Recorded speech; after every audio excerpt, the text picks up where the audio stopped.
There comes a time in every writer's life when they shelve a manuscript for a bit while they go back to join the living and maybe find that muse for their next book.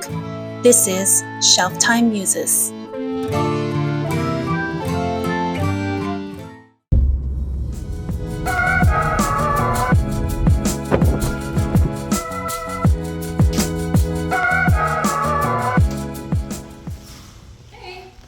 Hey. Hi. How's it going? This is Jane. Good.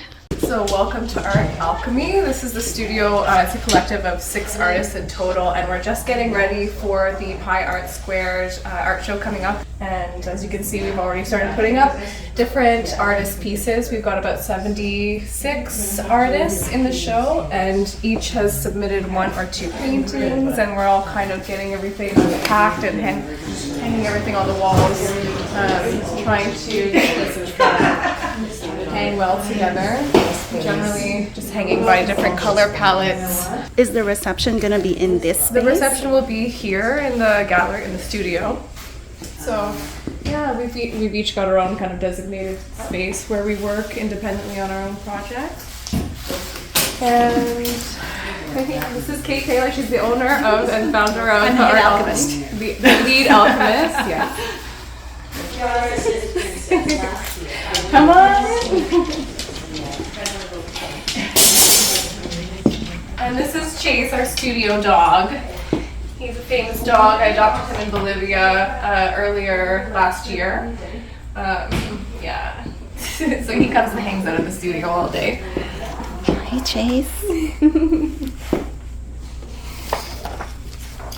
Welcome to Shelf Time Muses. I'm here with Krista Sobocan, a contemporary artist, and her works are infused with feminist undertones.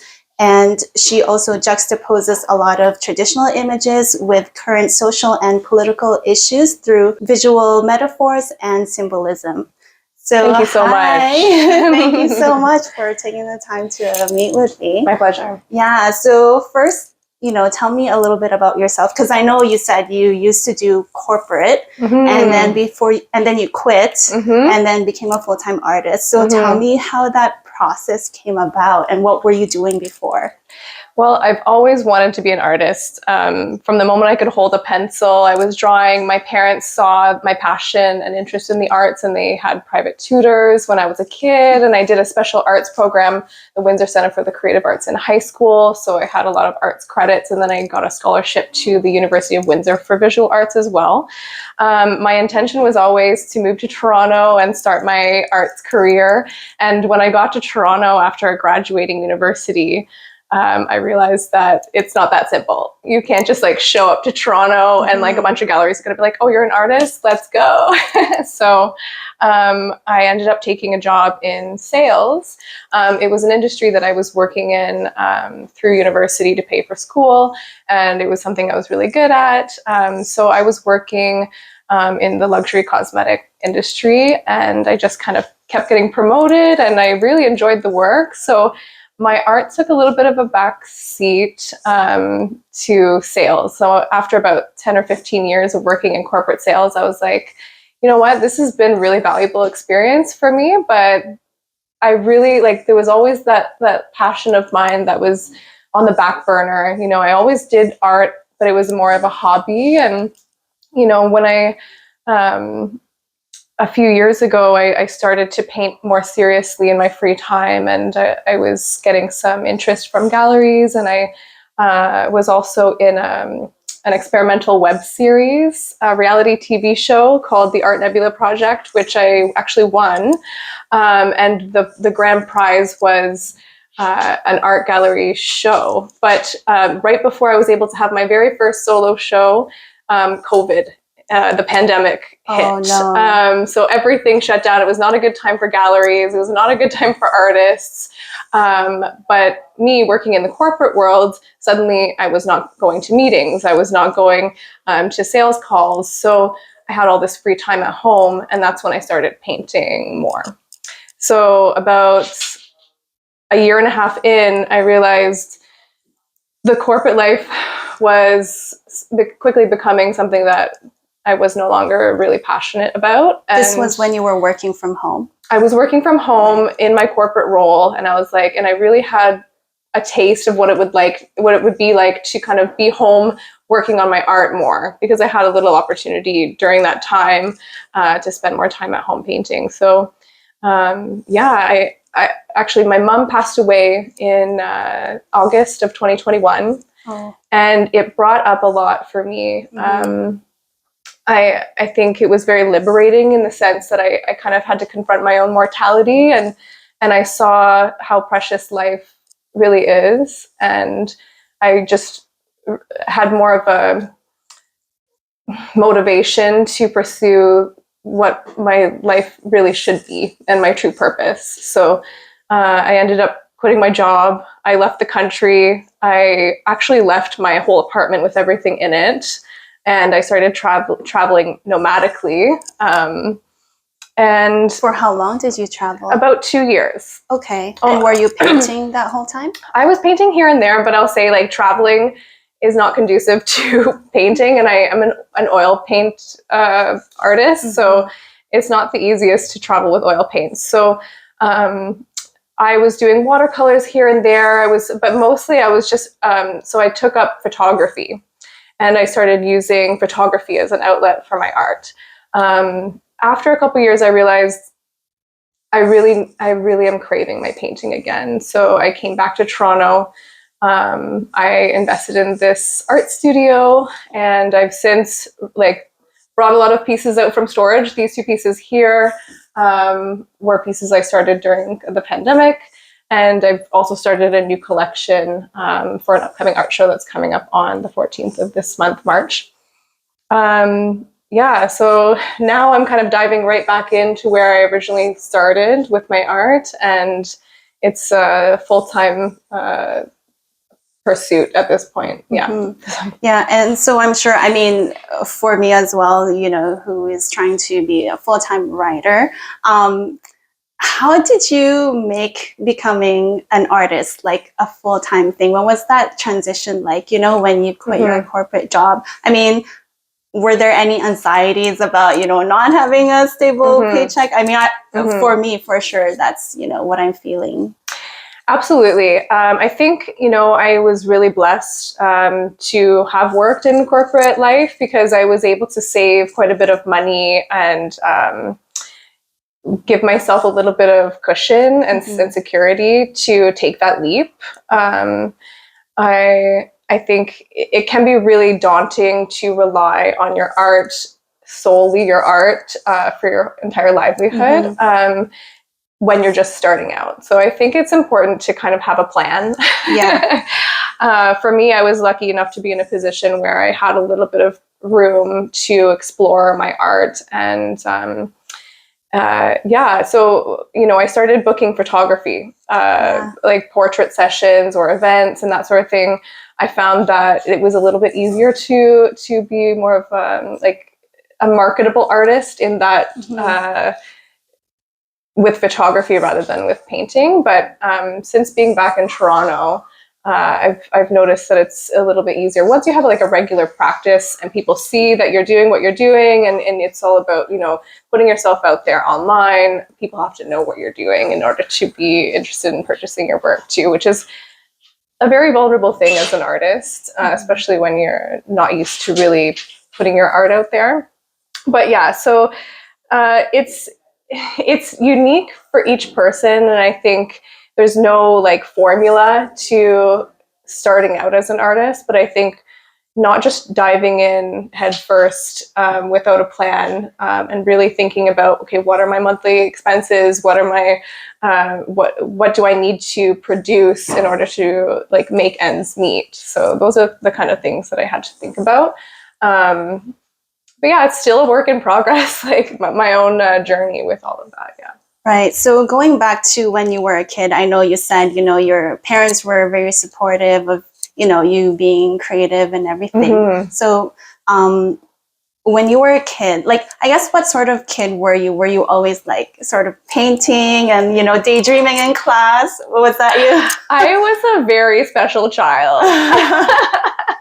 I was the kid on the playground at recess, like wanting so bad to be some sort of mystical animal, like a unicorn or a horse. Like, I had a big imagination. I love animals. I was always drawing and painting animals, horses, cats, dogs. Yeah, that was, it was just me kind of on my own. I was a little bit of like a shy, introverted child. And my art was always my go-to. It was like, no matter what, I could go and draw, or I could sketch, I could paint, and I would just be in love with my process. And yeah.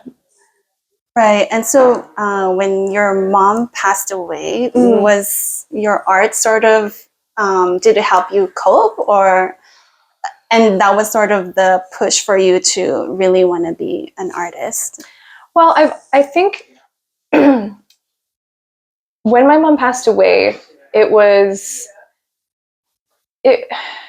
my art was something that really became more of a cathartic process for me. It's always been that. I think I've never really experienced the type of grief that I felt when my mom passed away. So it was a new form of kind of processing the grief through painting. But I think it didn't necessarily make me realize that I wanted to be an artist. It made me realize that I wanted to pursue my art in more of a full-time capacity, though, because I always had that dream. I just kind of kept putting it off because I was like, well, I'm comfortable. I've got these golden handcuffs because of the corporate lifestyle. You know, it's a great lifestyle to be accustomed to. You know, you never have to worry about paying bills, or, you know, it's a very comfortable lifestyle. But I realized that my purpose was greater than that, and I wasn't meant to be selling cosmetics all day, every day. And I really had more of a message that I wanted to share. But I started painting just to kind of process my emotions. I think painting for me has been more of a therapy than anything else. I think it's easy to drop in to my body. When I start painting, I become very present. I become very aware of what I'm feeling. I think day to day, it's easy to kind of get lost in distraction, especially when you're confronted with difficult emotions, whether it's a breakup, or you're, you know, to kind of get lost in distraction. You lost your job, or you know, you're grieving a parent who passed. All of those emotions can be difficult when they come up. And I think naturally we want to avoid and suppress. Well, at least I did. And I found myself running in this like 2 years of traveling. I was really running away from like my own processing of my grief. So when I finally sat still and I began to paint, that's when I realized that there was still so much grief inside of me that I hadn't allowed myself to feel, and I hadn't allowed myself to process. So actually in my most recent series, what ended up coming out of me was very unexpected, but it really was kind of a representation of like my mother's spirit and the presence of her just in my life now, and how that looks kind of like from a spiritual perspective. But you know, running away is part of the process of grieving too, right? Yeah. That was necessary for me at that moment. I couldn't have done anything else. Right. And yeah, so I'm really grateful for the last couple of years. Like I really needed all of that time, and I needed that space to understand how I felt and explore those different feelings, and learn what I needed to learn about life and about myself. And so going back to, you know, you mentioned earlier that you feel like you have a bigger purpose, right? So what's your bigger purpose, and what message do you want to say through your art? Well, to be honest, I'm not always thinking about the message I'm trying to say to other people. When I'm making my art, it's more about like, what do I need to learn about myself? And it's more of like what ends up coming out of me is always unexpected. I don't really have a very pre-calculated process. I sit in front of my canvas. I I look at it, I start to make some gestures and something comes out, and it's usually very different than what I would have expected, or, you know, sometimes you have an idea of what you might want to paint. And this most recent series, I ended up painting a bunch of butterflies. And what that really meant for me, so when my mom was sick, she was staying at my aunt's house, and it's a very beautiful property, and there's all these butterflies all the time. It was like hundreds of thousands of butterflies all the time, and it became kind of a totem that represented her after she left. Every time I got a tattoo of a butterfly, and so did my siblings, and it's kind of like this totem that reminds me of her. And I ended up painting these butterflies, and really what it represented to me was this like metamorphosis that I went through, and this kind of overseeing energy that I feel from her after she's been gone. But what I'm trying to say is the message is really just a message of self-reflection and allowing emotional processing through this cathartic flow state, and allowing yourself to become more present with your emotions, feel the emotions that come up, and whatever that means to you, not be so afraid of really sitting with some of those difficult emotions. Right. It's interesting what you say about the butterflies, because, you know, I'm Filipino Chinese, and we have this belief that when someone passes away and then, you know, you're in the cemetery or whatever, and there's butterflies, that's the spirit of the person who passed away. I totally feel that. Like there was a moment when I was packing my car, packing up all my things, and I was going on to the next destination. I was having a really hard time. I was crying. I was like, Mom, I just like wish that you were here. I just want to call you. You know, I always look at my phone and like wish I could just pick up the phone and call you, just for that like mom support. Yeah. And I got in the car, and I went to turn the keys to start the car, and I look over, and there was a butterfly trapped in the car, and it was fluttering around all of my stuff, and I was like, like, if that's not a message, then I don't know what is. But that was just kind of a reinforcement that, you know, she is there. I can't call her, but she shows herself when I need her. Right. And so going back to your art, I know in your artist statement that, you know, you're very interested in psychology and wellness, as you said, and, you know, the ego. Why is it that you're so interested in self-reflection and, you know, just the relation of the self to the ego?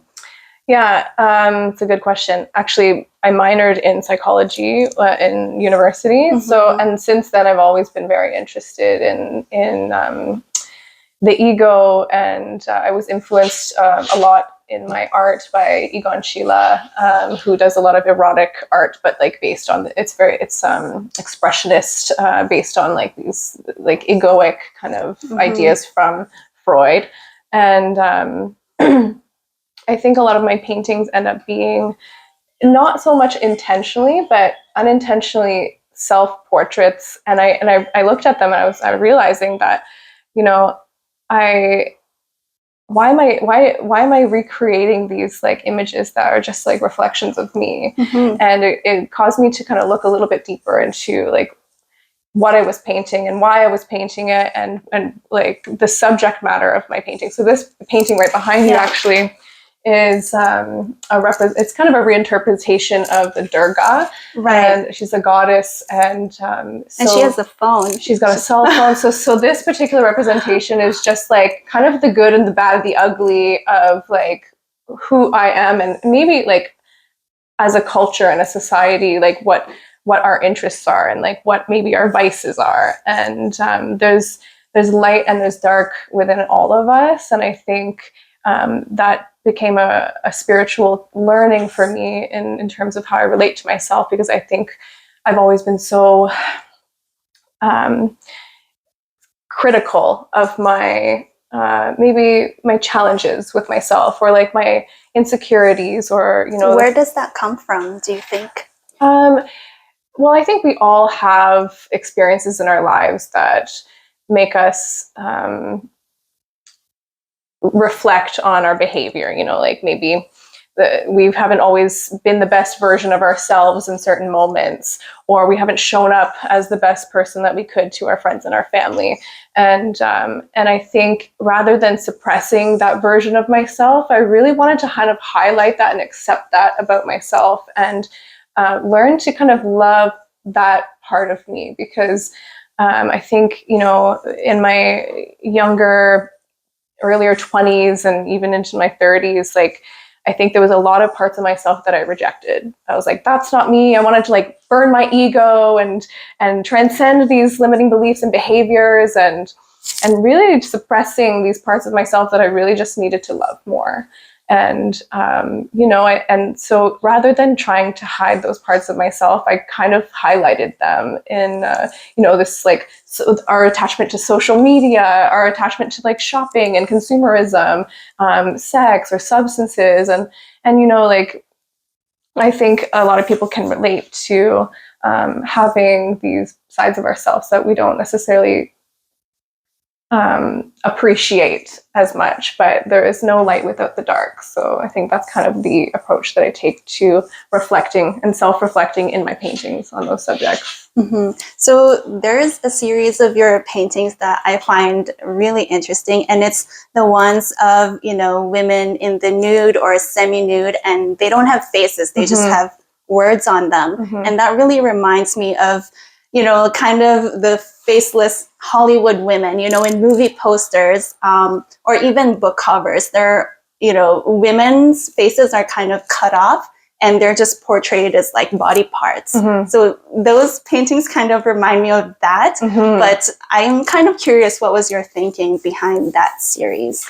Okay, well, there's a great story behind this whole series, and this dates back to like right when I arrived in Toronto. I wanted to create this art, and I started experimenting with erotic art and nudes, and I couldn't allow myself to associate the work with me. I was working in sales, corporate work.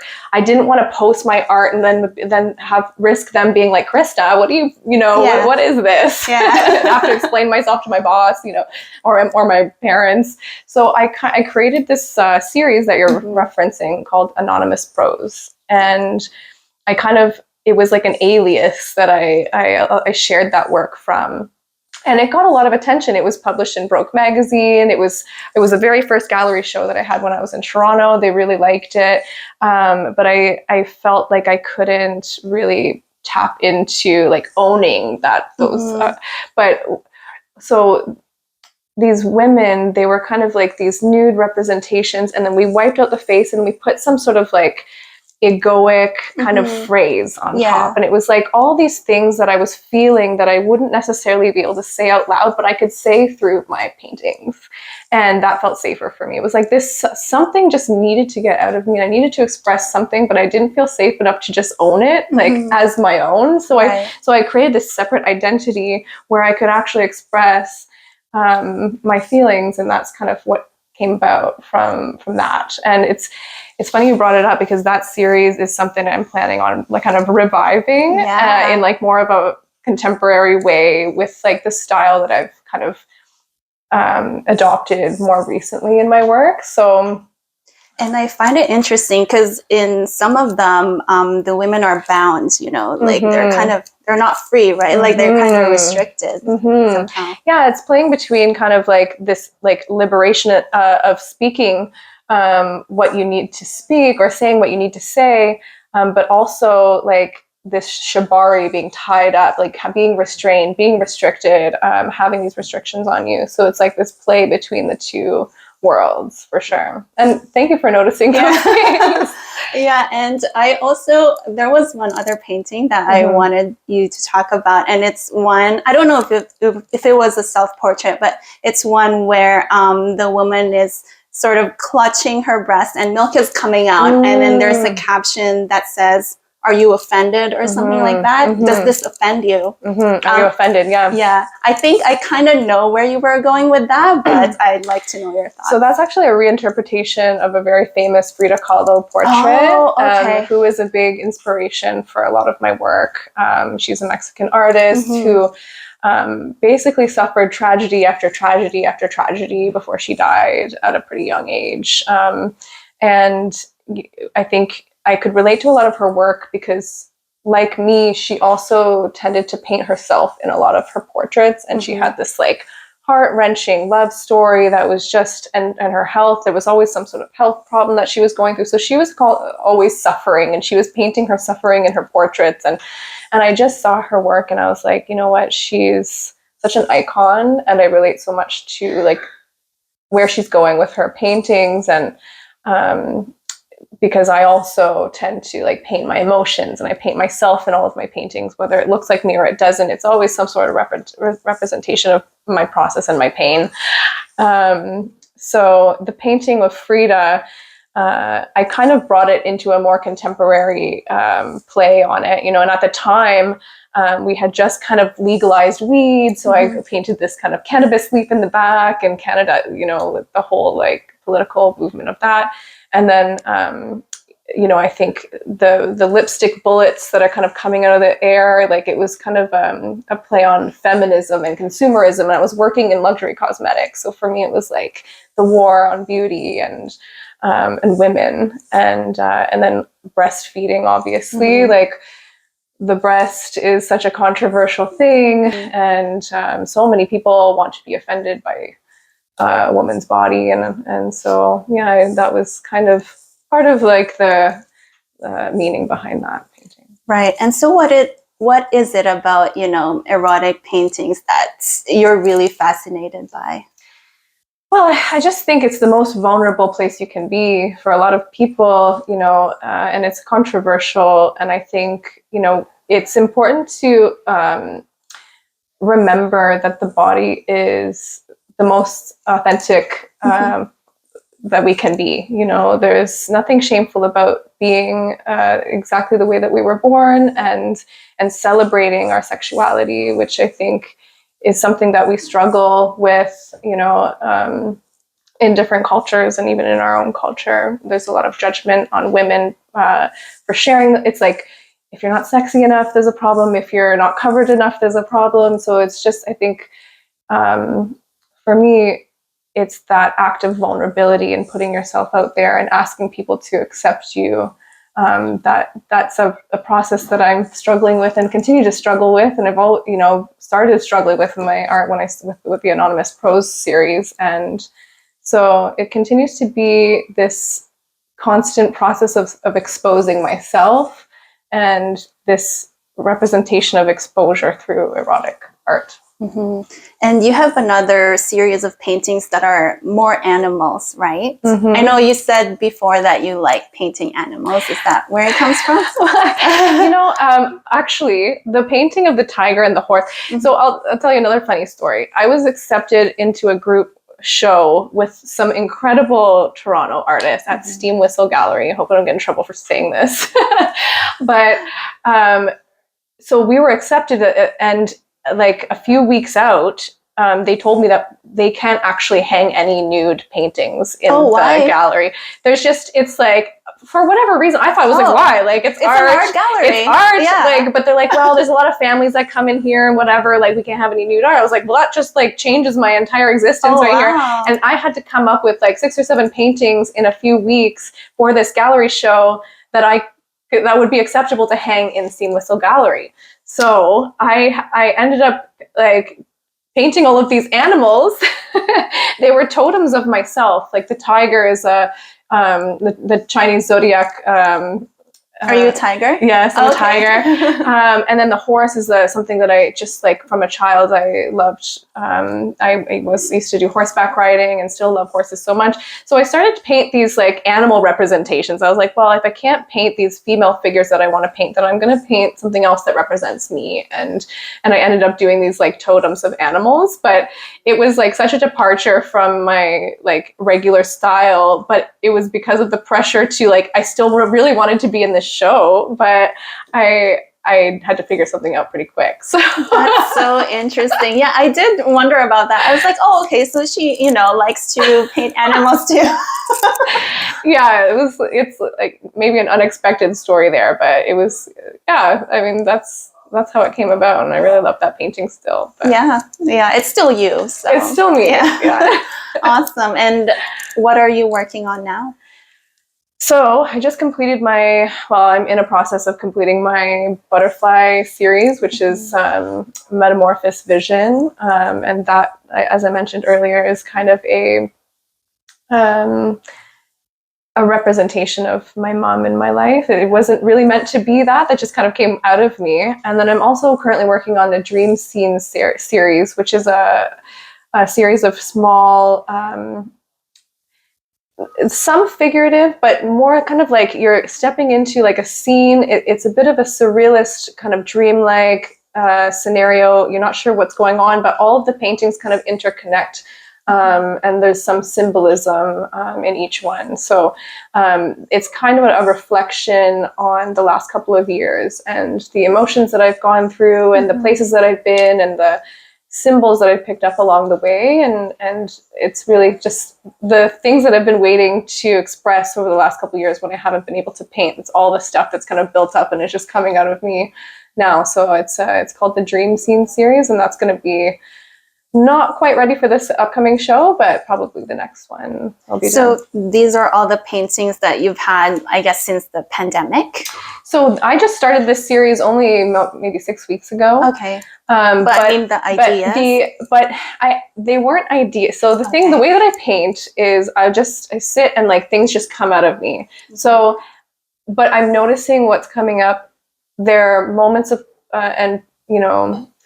memories from the last couple of years. I moved to Argentina with a partner who's now an ex, and we had this house together. So I noticed a lot of like the imagery that's coming up for me in my paintings reflect back on some of those times as well. So yeah, I think things that just needed to kind of come up and be expressed in the paintings. And so there are moments from my real life also incorporated with scenes from my dreams, and they're kind of all interconnected. So are, I guess, the emotions you maybe suppressed or maybe forgot about, does it come through dreams? Yeah, a lot of the time I have a lot of visions in my dreams, and so I really felt inspired to create a whole series on these visions. But what I noticed is that I'm having to incorporate a lot of these other symbols that are just kind of really, really present for me. From my travels and all the things that have happened along the way.